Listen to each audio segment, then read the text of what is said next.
This episode of Spare Pants True Crime was recorded before the recent developments in the Madeleine McCann case.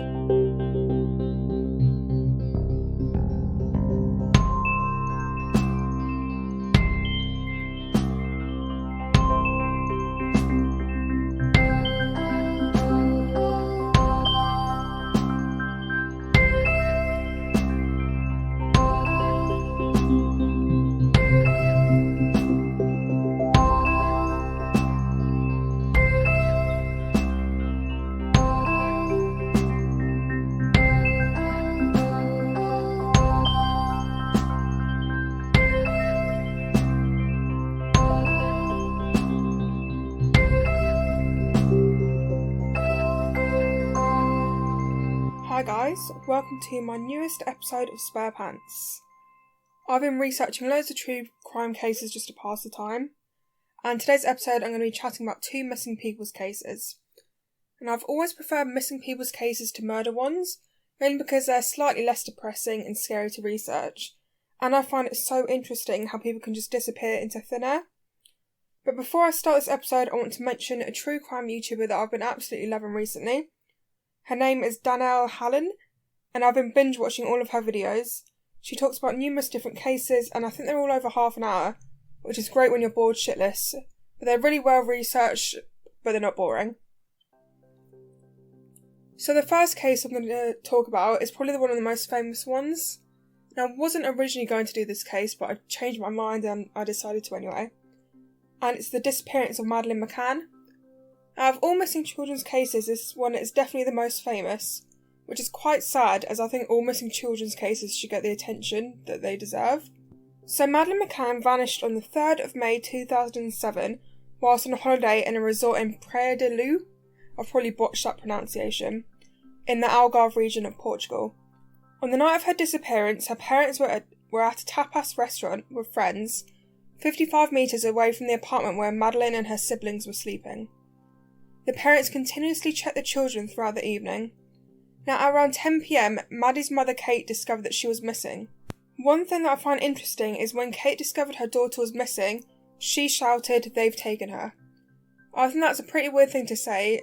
Like, what does she mean when she says they? And also, when Kate discovered that Maddie was missing, apparently she left the other two sleeping children to get help. But surely if you realise your child was missing, you wouldn't leave your other two children. Say if there was a kidnapper, they could have returned to the apartment.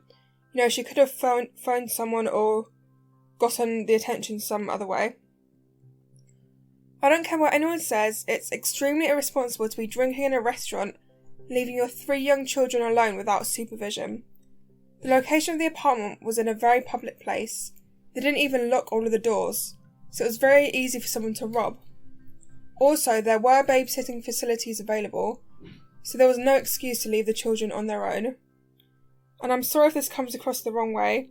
This occurred with a family who was lower class, with less money and connections. They would have been arrested and charged for child neglect. But because the parents were rich doctors, no child neglect arrests were made, which is disgusting.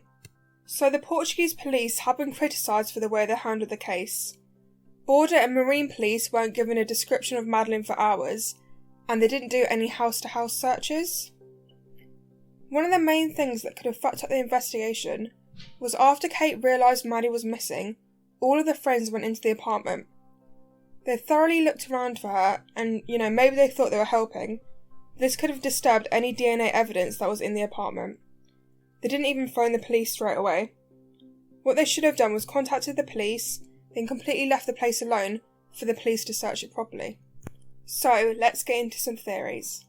Now, the main one, and myself and many others believe this is the case, is that the parents were responsible.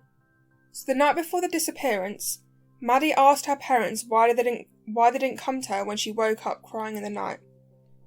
Therefore, I think that they gave her some sleeping medicine and maybe gave her too much, which resulted in her death.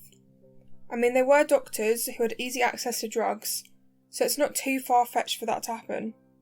When everyone went into the apartment to search for Maddie, her younger siblings still slept throughout the commotion.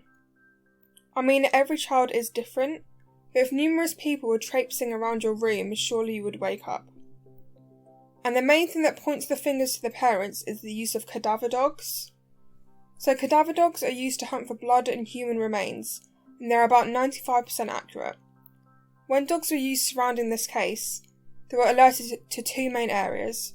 The first place was the wardrobe in the room where Maddie slept in, and the second place was in the McCann's rented car in the boot. Even the Portuguese police thought the McCanns were responsible. I'm not too sure on the time frame, but I know that a couple of days after Maddie went missing, Kate and Jerry McCann were playing a game of tennis with their mates. They were laughing, joking, and having a merry time. I mean, what the fuck? Your daughter is missing, how can you go and play a game of tennis with your mates? Now, Kate has been pictured holding and hugging a toy of Maddie's that was left behind. So Maddie had this toy called Cuddle Cat, which she took everywhere with her. After her disappearance, Kate actually washed the toy. Now, this could have been a key piece of evidence used in this case. It could have helped find Maddie.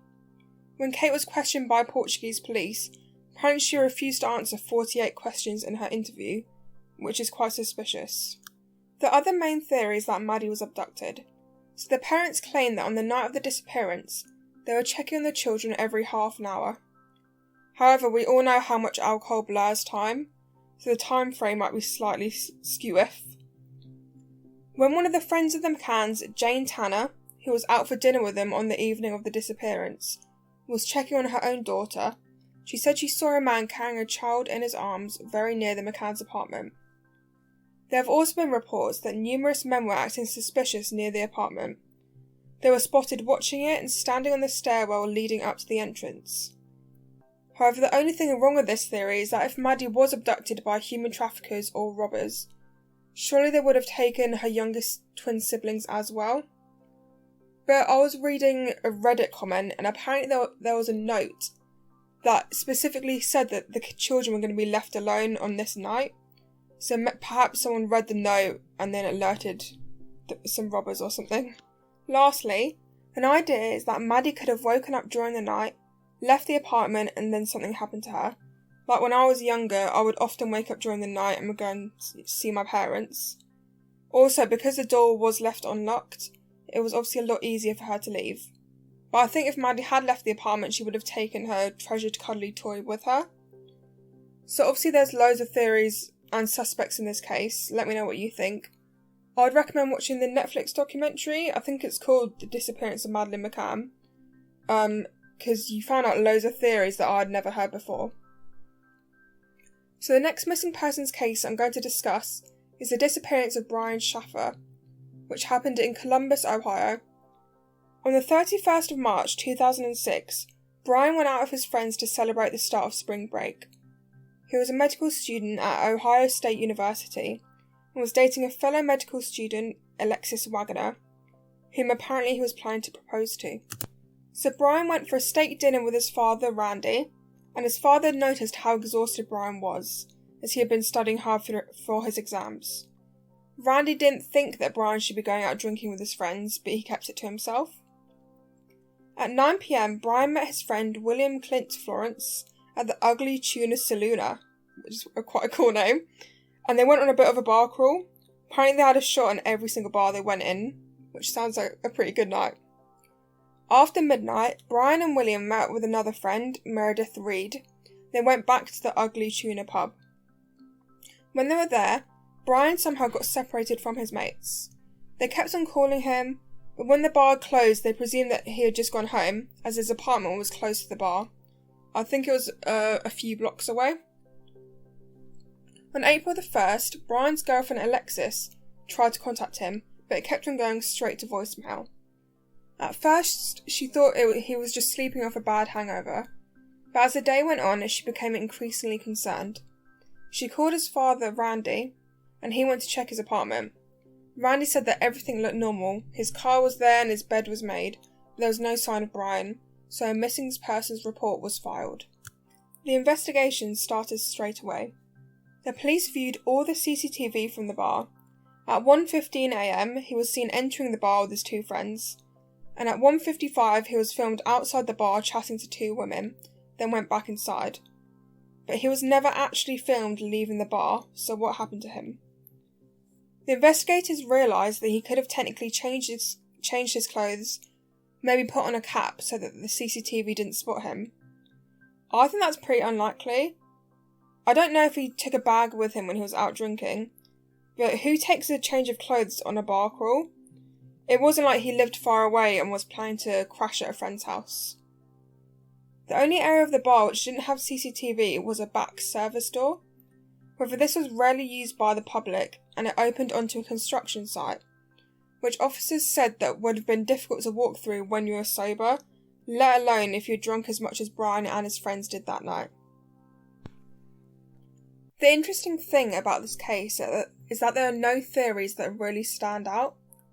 In fact, from the research I made, I don't think that any arrests have actually happened, but I'm going to talk about a few theories anyway. Did Brian leave Ohio to start a new life? 25 days prior to his disappearance was the funeral of Brian's mother, Renee. Although his friends said that he was handling the death well, it must have been a stressful time for him, as he was also studying at the same time. People also speculated that he was questioning his career and life choices. He wrote on his MySpace page, who remembers MySpace? That feels like so long ago.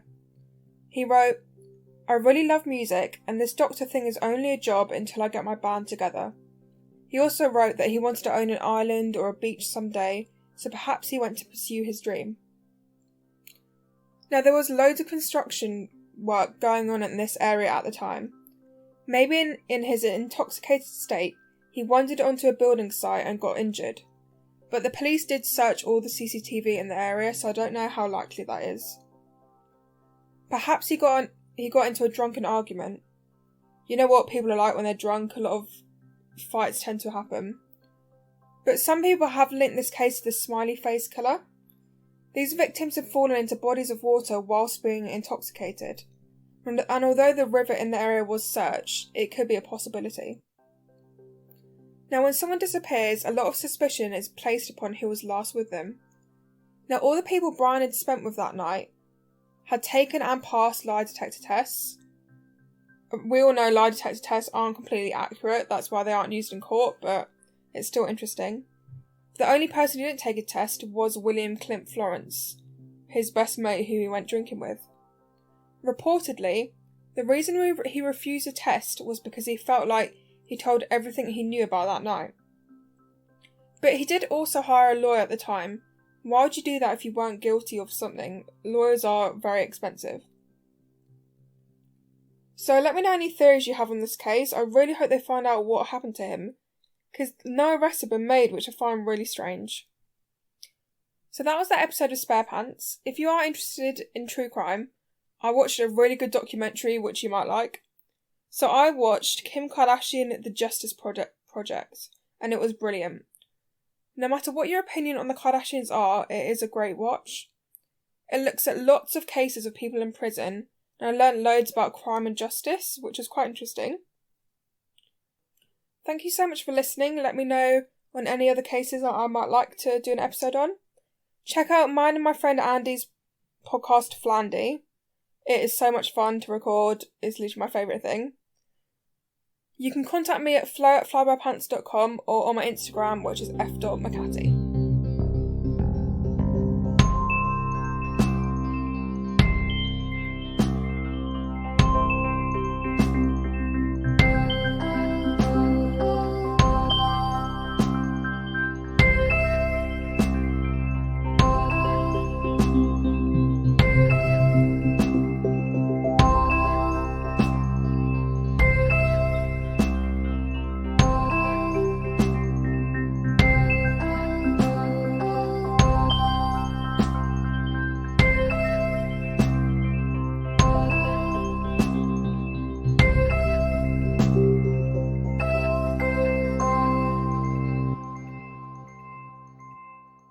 Hello kittens, Andy Barley here. And Flo McCarthy.